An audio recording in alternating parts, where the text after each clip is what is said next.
السال 1981 سلیمان کمالچک رزگارکرنا کردستان هلد گرید و دبیده پیشمرگه. لیل 6 ایلون سال 2020 ابتگدان آسایش نتویت هتا تومت بارکرن و دست سر کرن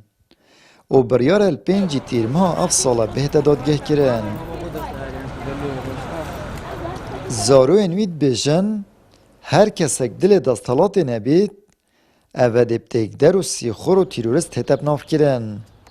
و بدهان تومت و سیناریو بوهنه درست کرن. ل ششی نه 2020 باب نوهاتن دست سر کردن وکی چالاوان و روزنامه وانین بادینا به ناو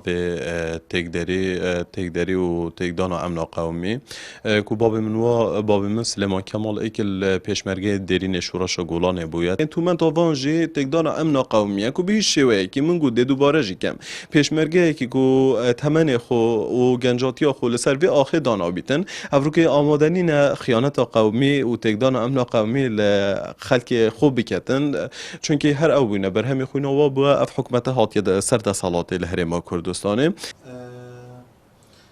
نزیکینه محال سر دست سرکن نام باب وان در بازد بن زور خریبی باب خود کن و رونده کال سروینینوید بارینن جیان به باب گلک آب زحمته لی دستالات هرما کردستان هفشوه دستالات رژیم بحث عراقه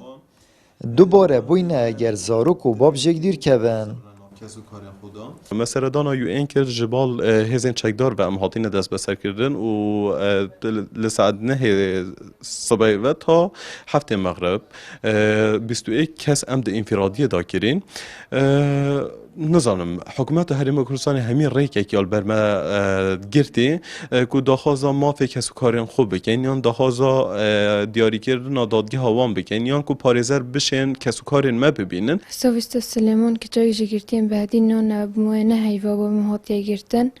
و من ندیدی آمد گله انا آخفتی جی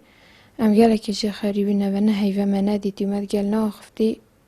راستی گله نخوشه رو جا کلمال نبید مروفی مرتاحنی نه جا نه هیوا گله نخوشم. پشتی خوب پیشاندان و خربابون نرازیبون الدورین دهوک و زاخو و شلات زبره و چوین دستالات هست بناترسیه کر لو ما هر کسی دست برخنه بر بید و دنگ نرازیبون بلند کر بید اشلای دستالات و هاتیه بدن کرن و زندان کرن و یاسا هزیل سرهاتیه ساپاندن. آمد بریفکانه کنال آسمانی پیا آکره